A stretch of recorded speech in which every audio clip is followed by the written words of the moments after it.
ជំរាបសួរអ្នកទាំងអស់គ្នាថ្ងៃនេះខ្ញុំមកបង្ហាញអំពីរបៀបធ្វើប្រមាណវិធីមានវង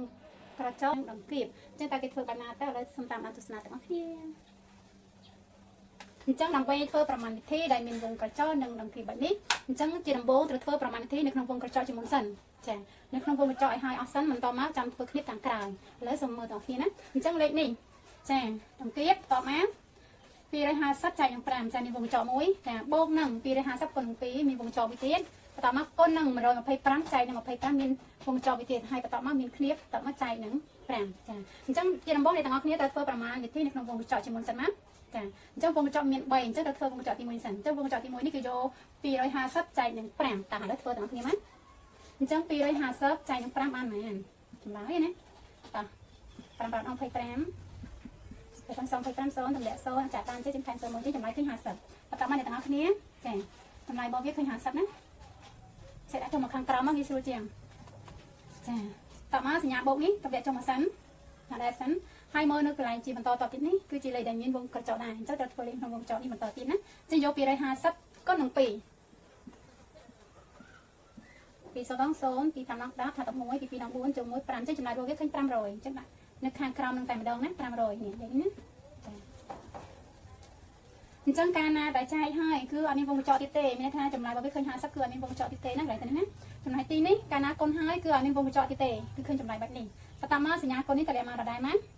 យើងធ្វើប្រមាណវិធីក្នុងវងកញ្ចក់នេះមួយទៀតគឺយក125ចែកនឹង25យក125ចែកនឹង25កាត់ពីខ្ទង់អត់បានទេអញ្ចឹងត្រូវកាត់ពីខ្ទង់អញ្ចឹងខាងនេះមាន3តួខាងនេះមាន2តួអញ្ចឹងសំខាន់គេតួខាងមុខណាអញ្ចឹងតួខាងមុខត្រូវនឹងលេខ12ដោយសារខាងនេះមាន3តួអូខេអញ្ចឹងពីប្រមាណដល់12គឺពី6ដងហើយអញ្ចឹងសាកដាក់6ដងសិនទៅ6 5ដង30គឺច្បាស់ជាដល់ទៅ3ហ្នឹងមែនអត់6 2ដង12 12បូក3 15អញ្ចឹងច្បាស់ជាឡើងអញ្ចឹងដាក់5ដងសិន5ដងវិញណា5 5ដង25សេរី5ត្រាតុក2 5 2ដង10 10បូក2 12ចាអញ្ចឹងនេះ125ដល់125តែម្ដងណាអញ្ចឹងចម្លើយរបស់វាឃើញ5អញ្ចឹងដាក់ចម្លើយ5នៅខាងក្រោមនឹងតែម្ដងសួរថាវងកញ្ចក់របស់វាហ្នឹងនៅទៀតគឺបានបាត់ហើយណាខាងក្នុងហ្នឹងនៅសល់តែដងគៀបនេះអញ្ចឹងអាចសរសេរជាដងគៀបបែបនេះមកក៏បានឬក៏សរសេរជាវងកញ្ចក់ក៏បានដែរចាសរសេរជាវងកញ្ចក់ហ្មងទៅព្រោះដោយសារតែគ្នៀបឬក៏ដងគៀបនេះសម្រាប់គៀបលេខដែលមានវងកញ្ចក់អញ្ចឹងណាប៉ុន្តែបើអស់វងកញ្ចក់ហើយគឺអត់មានគ្នៀបទេចាធ្វើបែបនេះក៏បានដែរបន្តមកគឺនៅចែកនឹង5ទៀតអញ្ចឹង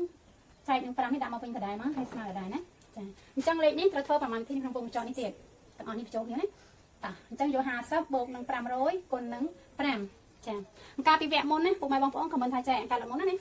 បែបនេះខ្ញុំធ្វើបែបនេះចា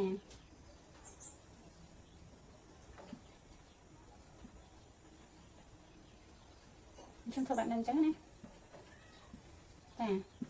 បន្តមកនេះខ្ញុំប្រាប់គាត់ថាកាលណាមានបូកផងមានគុណផងមានចែកផងត្រូវធ្វើប្រមាណវិធីចែកឬក៏គុណមុនឲ្យហើយចាំបូកដកតាមក្រោយអញ្ចឹងណាគាត់ថាលេខនេះខុសហើយកាលណាឲ្យមានគុណកញ្ចក់គឺមិនអាចធ្វើអញ្ចឹងបានទេ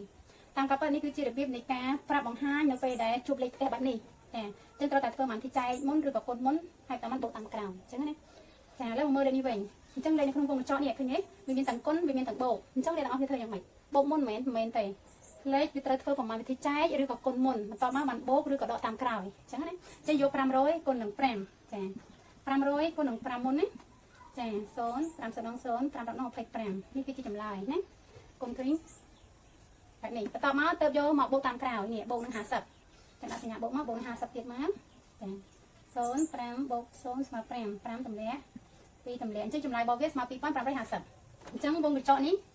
ចម្លើយរបស់វាស្មើនឹង2550បន្តមកគឺអត់មានវងកញ្ចក់ទៀតទេកាលណាដែលឃើញចម្លើយទាំងអស់នឹងហើយអត់មានវងកញ្ចក់ទៀតទេចាំឃើញលេខតែបែបនេះហើយបន្តមកទៀតនេះគឺចែកនឹង5តែម្ដងស្មើណាតោះឥឡូវមកចែកទាំងអស់គ្នាណាថាឃើញចម្លើយប៉ុន្មាន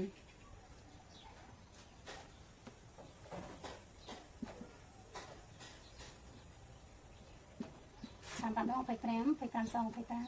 0តម្លាក់លេខ5បាន1ដង5ម្ដង5 5 2 5 0តម្លាក់លេខ0ចែកបានទេចឹងខែ0កន្លែងចម្លើយមួយជាការស្រេចជាងចម្លើយរបស់វាស្មើ500ដង